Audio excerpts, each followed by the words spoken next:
আসসালামু আলাইকুম। প্রিয় দর্শক, নির্বাচনের আগে আগে একটা নির্বাচনী ইশতেহার প্রকাশের একটা নিয়ম আছে। বিভিন্ন রাজনৈতিক দল তার এই ইশতেহারটা প্রকাশ করে যে তারা নির্বাচিত হলে পর তারা কিভাবে দেশ চালাবে, তারা কি কি কাজ করবে না করবে, তার একটা সম্ভাব্য একটা তালিকা, একটা অঙ্গীকার তারা জনগণের সামনে উপস্থাপন করে। এর মধ্যে আমরা দেখেছি এনসিপি তাদের নির্বাচনী ইশতেহার ঘোষণা করেছে। জামায়াতে ইসলামও গতকাল রাতে একটা 5 তারকা হোটেলে তাদের নির্বাচনী ইশতেহার ঘোষণা করেছে। বেশ সাজানো গোছানো ছিল ইশতেহারটি, যদিও ইশতেহার নেয়ার মধ্যে বেশ সমালোচনাও হয়েছে। আমি একটা খুব ইন্টারেস্টিং একটা সমালোচনা দেখলাম প্রথম আলো পত্রিকায়। আমার কাছে এই সমালোচনাটা বেশ খেটে খুঁটে করা হয়েছে আর কি। মিস্টার নাদিম মাহমুদ নামে একজন গবেষক, উনি দেশের বাইরে থাকেন, উনি এই সমালোচনাটা করেছেন। এটা একটু আপনাদের বলি সমালোচনাটা কেমন ছিল। সেখানে উনি দেখিয়েছেন যে ওখানে বেশ কয়েকটা অধ্যায় জামাতে ইসলামের, যেমন স্বাস্থ্য, পরিবার কল্যাণ, তারপরে আপনার মৎস্য প্রাণী সম্পদ, তারপরে আপনার মানব সম্পদ ও জনজীবনের মৌলিক উন্নয়ন পঞ্চম ভাগে যেটা ছিল, শিক্ষা ব্যবস্থা, স্বাস্থ্য, পরিবার কল্যাণ, তারপরে সমাজ কল্যাণ, এই সমস্ত যে অধ্যায়গুলো আছে সেই ইশতেহারে, সেই অধ্যায়গুলোর শুরুতে যে ছবিগুলি ব্যবহার তারা করেছে জামাত ইসলাম, সেই ছবিগুলোর যে কটা আমি বললাম, এই সব কটার ছবি তারা ভারতীয় বিভিন্ন প্রকাশিত ম্যাগাজিন থেকে নিয়েছে।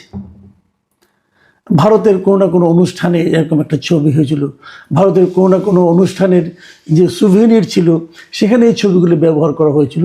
ওনারা এগুলো কোনো ধরনের আপনার তথ্যসূত্র এবং কৃতজ্ঞতা প্রকাশ করা ছাড়াই এগুলি তারা এখানে ছাপিয়েছে। এটা এক ধরনের চর্যবৃত্তি আপনি বলতে পারেন, এক ধরনের চুরি করেছে। নিজেদের ইশতেহার প্রকাশের সময় এই ধরনের চুরি তাদের কেন করতে হলো, এটা আমার কাছে বোধগম্য নয়।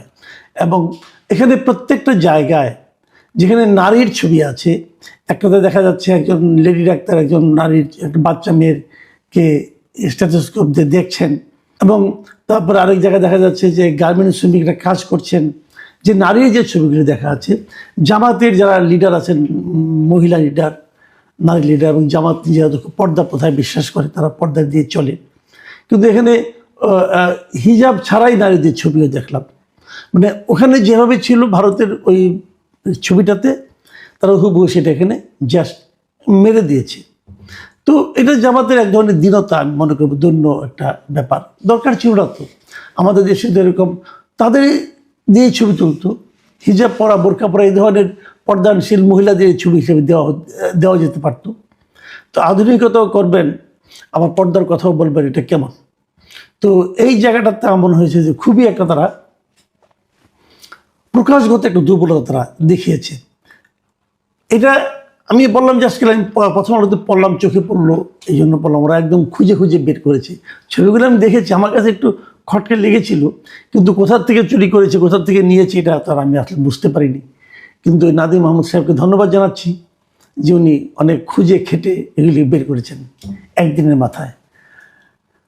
আমি আজকে যে বিষয়টির কথা বলতে চাই সেটা হলো যে জামাতের আমির ডক্টর শফিকুর রহমান বেশ কিছুদিন আগে দেশের বাইরে, বোধহয় আমেরিকায় বসে একবার একটা অনুষ্ঠানে বলেছিলেন যে ওনারা নারীদের, শ্রমজীবী নারীদের, অথবা যে সমস্ত নারীরা অফিসে কাজ করেন তাদের কর্মঘণ্টা কমানোর কথা উনি বলেছিলেন। যে আমরা তো এমনি সবাই 8 ঘন্টা কাজ করি, ওখানে ওনারা 5 ঘন্টা কাজের কথা বলেছিলেন, যে 3 ঘন্টা তাদের কর্মঘণ্টা কমানো হবে। এবং এই কমানোর মাধ্যমে ওনারা হয়তো ভেবেছিলেন, অথবা ওনারা জানানোর চেষ্টা করেছিলেন যে নারীদের প্রতি তাদের দল কতটা সহানুভূতিশীল, হয়তো এই কথাটাই প্রকাশ করতে চেয়েছিলেন। তবে সেখানে বিতর্ক হয়েছে। অনেকে বলেছে, আমিও বলেছি, যে ওনারা যে কর্মঘণ্টা কমাচ্ছেন, ওনাদের কাছে কি কোনো নারী এ পর্যন্ত কখনো কোনো প্রক্রিয়ায় এই আবেদন করেছে যে আমাদের কর্মঘণ্টা কমিয়ে দিন? এটা একদিক দিয়ে ওনারা হয়তো একটা লজিক দেখানোর চেষ্টা করেছেন যে নারীরা তো ঘরেও কাজ করে, আবার বাইরেও যদি সমানই কাজ করে তাহলে কেমন চলবে? তো ঠিক আছে, ঘরে কাজ নারীদের জায়গায় পুরুষরা করলেই পারে, না তো নেই কোনো কাজের, তো আর কোনো জেন্ডার হয় না, তাই না? মনে করেন ভাত খাওয়ার পর আপনি প্লেটটা ধোবেন, নারীকেই ধুতে হবে, এমন তো আমাদের এই দেশে একটা প্র্যাকটিস কিন্তু আছে, দেখবেন যে স্বামী স্ত্রী দুইজনেই চাকরি করে, হয়তো এমন আছে যে একই অফিসে চাকরি করে, ব্যাংকে হয়তো একসঙ্গেই চাকরি করেন, দুজনে একসঙ্গে যান, একসঙ্গে ফিরেন, ফেরার পর পুরুষ যিনি আছেন উনি যে ড্রয়িং রুমে যে হেলান দিয়ে বসে মোবাইল টিপেন অথবা টেলিভিশন দেখেন অথবা পত্রিকা পড়েন, আর নারী কিন্তু অফিসের কাপড়টা চেঞ্জ করেই যে রান্নাঘরে ঢুকেন। তো এটা না করলেই হয়, উনি সবাইকে করুন, প্রভাবিত করার চেষ্টা করুন, বলুন, উৎসাহ দিন যে পুরুষরাও নারীদের সঙ্গে যে কাজ করবে, অথবা নারীকেই কেন করতে হবে, নারী যে রেস্ট দিক, উনি যে মোবাইল টিপুন, পুরুষ যে রান্না করুন, কোনো সমস্যা তো নাই। রান্নার কাজটা যে কেবল নারীদের, এটা আমাদের দেশে বোঝা যায়। আপনি যখন কোনো বড় বড় হোটেলে খান, রেস্টুরেন্টে খান, সেখানে রান্নাবান্না কিন্তু পুরুষরাই করে, কাজে পুরুষরা রান্নাবান্না করতে পারে না তা তো আর নয়।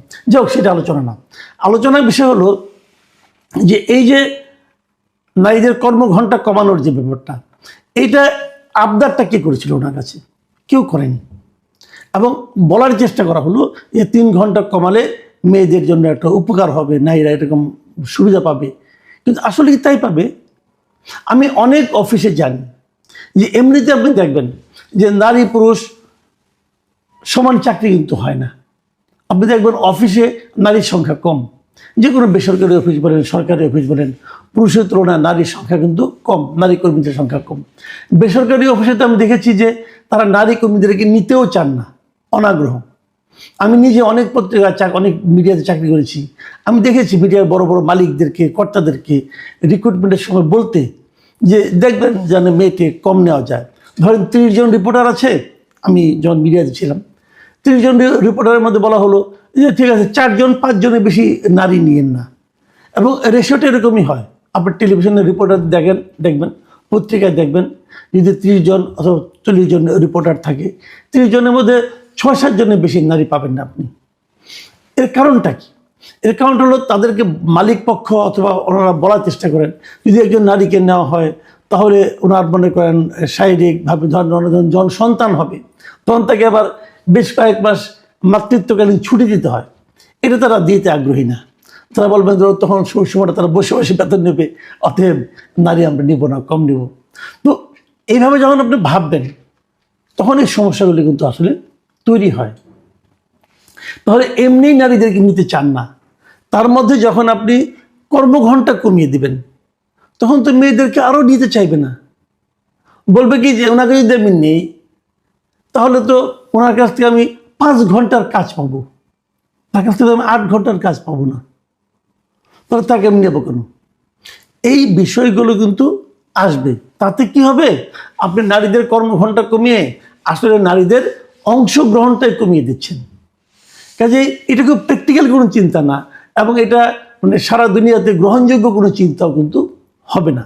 আবার ধরুন আমার এখানে যে নারী 5 ঘন্টা কাজ করবে এবং এই কর্মঘণ্টায় এইভাবে কাজ যারা অভ্যস্ত হয়ে যাবে, তারা যখন দেশের বাইরে যাবে ওখানে যে যখন নারী পুরুষ সমান সমান কাজ করতে হবে তখন উনি কিন্তু অনভ্যস্ততার কারণেই পারবেন না এবং উনি আরও বিপদে পড়বেন। কাজে এটা খুব লজিক্যাল না। যাই হোক, এই জামাতে ইসলামের যে আপনার ইশতেহার গতকালকে প্রকাশিত হয়েছে সেখানে কিন্তু নারীদের এই কর্মঘণ্টার বিষয়ে কোনো কিছুই বলা হয়নি, বরঞ্চ নারীদের জন্য বিভিন্ন প্রজেক্টের কথা বলা হচ্ছে। তো যখন বলা হয়নি এটা হয়তো অনেকে ভাবতে পারেন এটা একটা স্বস্তির খবর, কিন্তু না, এটা স্বস্তির খবর নয়। এই ইশতেহার প্রকাশ অনুষ্ঠানেই জামাতের আমির যখন বক্তব্য দিয়েছেন তিনি আবার সেই নারীদের কর্মঘণ্টা কমানোর বিষয়টিকে সামনে নিয়ে এসেছেন। উনি বক্তৃতা দেওয়ার সময় সে কথাটা বলেছেন। তিনি যেখানে বলেছেন যে নারীদের কর্মঘণ্টা নির্ধারণে জামাতের একটি পরিকল্পনা রয়েছে, পর্যায়ক্রমে সেটি বাস্তবায়ন করা হবে। মাথায় রাখবেন, পর্যায়ক্রমে সেটি বাস্তবায়ন করা হবে। এবং তিনি সেটা ব্যাখ্যা করেছেন যে এক্ষেত্রে জামায়াতের পরিকল্পনা হলো একজন নারী শিল্প কারখানা বা প্রতিষ্ঠানে যত ঘন্টা কাজ করবেন তার টাকা মালিক পক্ষ দেবে, বাকিটা সরকারের দায়। তার মানে একজন মালিকের এখানে যদি একজন নারী শ্রমিক 5 ঘন্টা কাজ করে তাহলে উনি 5 ঘন্টা বেতন পাবেন, কিন্তু ওনার তো 8 ঘন্টা কাজ করতে লাগে। এই যে বাকি যে 3 ঘন্টা এটা সরকারের দায়। মানে কি? তাহলে সরকার তাকে দিবেন নারীকে, যদি উনি ক্লিয়ার করেন নাই, উনি সরকারের দায় বলেছেন। ধরলাম সরকারি এটা নারীটাকে আরও 3 ঘন্টা টাকা দিলেন, তাহলে নারীটা হয়তো চলে গেল, কিন্তু এর মাধ্যমে ওই প্রতিষ্ঠান কি নারী শ্রমিক নেওয়ার জন্য আগ্রহী হবে? হবে না। এটা হবে একটা জটিল সমস্যা। আর যদি একটা বিপ্লবী এবং যুগান্তকারী পদক্ষেপ হয়েই থাকে, তাহলে ওনারা এটাকে ওনাদের ইশতেহারে আনলেন না কেন? ইশতেহারে কেন আনলেন না? আনেননি কারণ ওনারা ভেবেছেন এটা ইশতেহারে আনলে হয়তো একটা বড় বিতর্ক হতে পারে এবং এটা ডকুমেন্টেড একটা বিষয় হয়ে যাবে। তখন সেটা নিয়ে যে বিতর্কটা হবে, সেই বিতর্কটা হয়তো তারা ফেস করতে পারবে না। কিন্তু বলার আনন্দে উনি বলে দিয়েছেন যেটা পর্যায়ক্রমে হবে। পর্যায়ক্রমে মানে আজকে হবে না, আজকে কিছু হবে, অথবা ধরুন এই প্রতিষ্ঠানে হবে, হয়তো প্রথমে হয়তো ব্যাংকগুলিতে হয়ে গেল, তারপর হয়তো শিক্ষাক্ষেত্রে হয়ে গেল। এখন ভাবেন তো আপনি শিক্ষাক্ষেত্রে, ধরেন স্কুলে টিচার, একটা নারী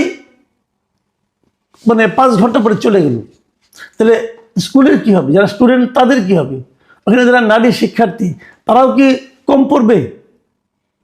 তারাও কি 5 ঘন্টা পড়বে? ঘটনাটা কি হবে তাহলে? যদি তারা 8 ঘন্টা পড়ে, তাহলে পুরুষ শিক্ষকদের উপর চাপ বেশি পড়বে না? স্কুল কীভাবে চলবে? তো এই যে ইমব্যালেন্সটা, এটা কীভাবে থামাবেন আমি জানি না। আমার ধারণা কি জানেন, এগুলো নিয়ে খুব একটা গবেষণা হয়নি। ওনারা গবেষণা না করেই কেবল কমন সেন্স থেকে এ ধরনের কিছু কথা বলে দিয়েছেন। এবং যে কথাটা আমি বারবার বলি, যে কমন সেন্স দিয়ে বড় কাজ করা যায় না। কমন সেন্স অবশ্যই গুরুত্বপূর্ণ, কিন্তু আপনি যখন রাষ্ট্রীয় কোনো একটা সিদ্ধান্ত নেবেন, সমাজের জন্য যখন একটা দীর্ঘস্থায়ী সিদ্ধান্তে যাবেন, তখন কমন সেন্সের উপর নির্ভর করেন না।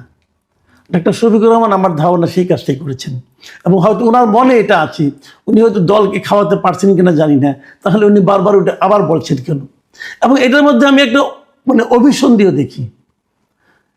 অনেকে হয়তো বলবেন যে কি অভিসন্ধি? অভিসন্ধিটা এই ধরনের যে নারীদের ব্যাপারে ওনাদের যে দৃষ্টিভঙ্গিটা, এটা আলাদা করে ওনাদেরকে প্রকাশ করতে হচ্ছে, এবং এই প্রকাশ করার মাধ্যমে ওনারা নারীর উপকারের পরিবর্তে নারীদেরকে আরও বেশি ক্ষতিগ্রস্ত করার মতো পদক্ষেপ হয়তো যাবেন। কারণ নারীরা নেতৃত্বে আসতে পারবেন না, ওনারা নারীদেরকে মনোনয়ন দেবেন না, যেটা নাকি কয়েকদিন আগে জুলাই সনদে ওনারা স্বাক্ষর করে আসছেন যে ওনারা নির্বাচনে 5% নারীকে মনোনয়ন দেবেন। নারীদেরকে ওনারা মনোনয়ন দেবেন না, নারীদেরকে ওনারা নেতৃত্বে আনবেন না বলে, এবং আনা কখনো সম্ভব না বলে ওরা আন্তর্জাতিক মিডিয়াতে সাক্ষাৎকারে বলবেন। এবং সর্বশেষ যে স্ক্যান্ডালটা, যে এক্স হ্যান্ডলারের যে ওনার যে আপনার নারী বিষয়ক যে মন্তব্য, খুব অশ্লীল একটা মন্তব্য, উনি বলেছেন যে ওটা নাকি ওনার হ্যাক হয়েছিল। তো এখন পর্যন্ত যতগুলি জায়গায় পেয়েছি, এটা নিয়ে নানা ধরনের আলোচনা হচ্ছে, কিন্তু উনি নিজে অস্বীকার করেছেন যে উনি বলেন নাই। তো আমি এটা নিয়ে আর আলোচনা করতে চাইনি, যেহেতু উনি অস্বীকার করেছেন, আমি ওনার অস্বীকারটাকে নিচ্ছি। তো এই সব মিলিয়ে এই দলটিকে আমার কেন যেন মনে হচ্ছে ওনারা নারীদের নিয়ে কোনো একটা পরিকল্পনা করছেন। সেই পরিকল্পনাটা আলটিমেটলি ইতিবাচক পরিকল্পনা নাকি নেতিবাচক ষড়যন্ত্র, এটা এখনই বোঝা হয়তো কঠিন হয়ে যাবে। তবে আমি এটুকু বলতে পারি যে নারীদের ব্যাপারে ওনাদের পরিকল্পনাটা ট্রান্সপারেন্ট